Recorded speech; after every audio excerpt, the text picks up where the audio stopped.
est devenu toxique pour les Indiens. Donc attention à ça. On peut vendre un monde idéal, hein, mais quand vous ouvrez, d'abord, c'est à qui profite le crime, toujours se poser la question. À qui profite le crime? Et la deuxième chose, quand vous avez une position de leader très fort, c'est facile. C'est extrêmement facile. Vous représentez 80% du marché. On va peut-être passer sur des questions d'un autre style, parce qu'avec Maxime, t'es passé très rapidement sur certains sujets comme la gouvernance partagée, décision sans candidat. Il y a peut-être des points que tu vas bloquer. Il y a peut-être des questions aussi. Je pense qu'on peut rester... Non, mais c'est bien.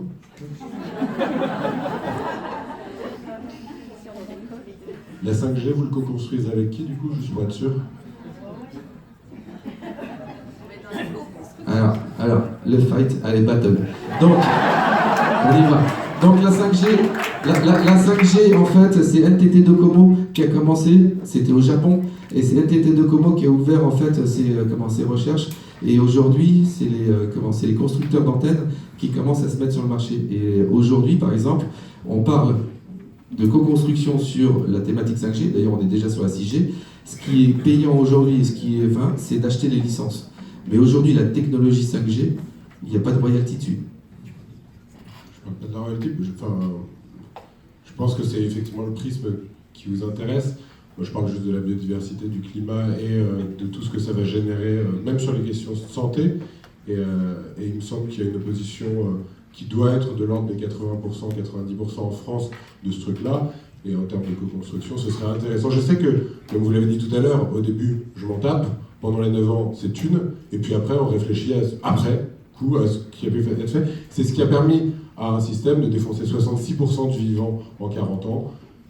Et voilà, c'est juste un petit sujet. Et j'en ai parlé à la BDG d'Europe. Et honnêtement, dire on va rétribuer les gens en faisant rencontrer le codir, genre, vous avez commencé en disant il faut laisser tomber l'ego et dire on va pas leur donner des chèques de plusieurs KE, mais on va leur filer le privilège de serrer la main à ces gens qui continuent d'accumuler et qui eux font quelques centaines de KE par mois.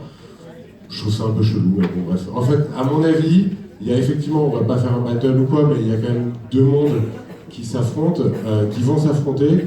On va pas le faire ici parce que je pense que les gens se sont fait leur idée. Personnellement, j'ai eu l'impression d'assister à un sketch de Guillaume Meurice, vous savez, le truc où, avec tous ces mots machin, et en fait, oui, ça fait...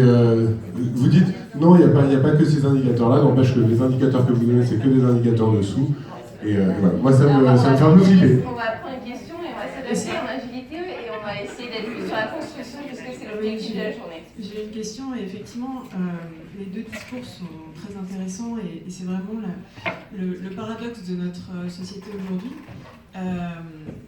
Et quand on se rappelle qu'au démarrage de cette journée, en fait, on était tous en train de faire de la musique ensemble, comment est-ce qu'on peut imaginer demain, avec toutes nos visions et toutes nos facettes, parce qu'on est un peu vos deux facettes, et comment on fait demain, concrètement, pour pas être dans l'extrême, mais sans juger les autres, faire de demain un monde meilleur pour tout le monde.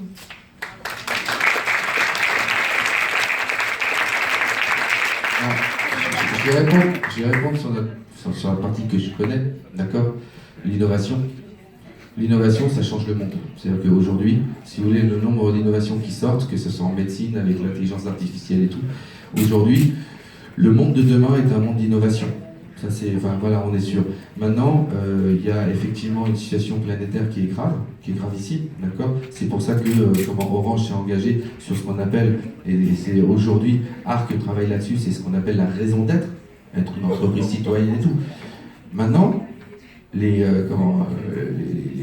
combats pour la planète, si vous voulez, c'est intéressant, mais il faut que ça produise. Ça veut dire qu'il faut qu'il y ait des changements réels dans les postures et dans les attitudes. Et là, je rejoins absolument monsieur, c'est-à-dire qu'il faut absolument qu'il y ait des changements de posture. Mais vous ne pouvez pas, je vais vous donner un exemple concret, mais en concret, je m'occupe de la performance, d'accord. Il y a un gars, je ne sais plus comment il s'appelle, qui est patron d'un collectif contre les ondes, vous savez, les ondes radio et les ondes mobiles. Il a le plus gros forfait chez moi. C'est-à-dire que Orange, c'est son provider, on a regardé, parce que voilà, il a le plus gros forfait chez nous en termes de consommation de mobile. C'est pas cohérent. À un moment, vous pouvez pas dire que vous allez griller le cerveau et en même temps vous avez le plus gros forfait. Donc ça veut dire qu'à un moment, je suis d'accord que d'abord les études, juste pour répondre à monsieur, aucune étude scientifique n'a prouvé la nocivité des ondes radio des mobiles. Aucune. D'accord ? C'est-à-dire que vous avez eu des études.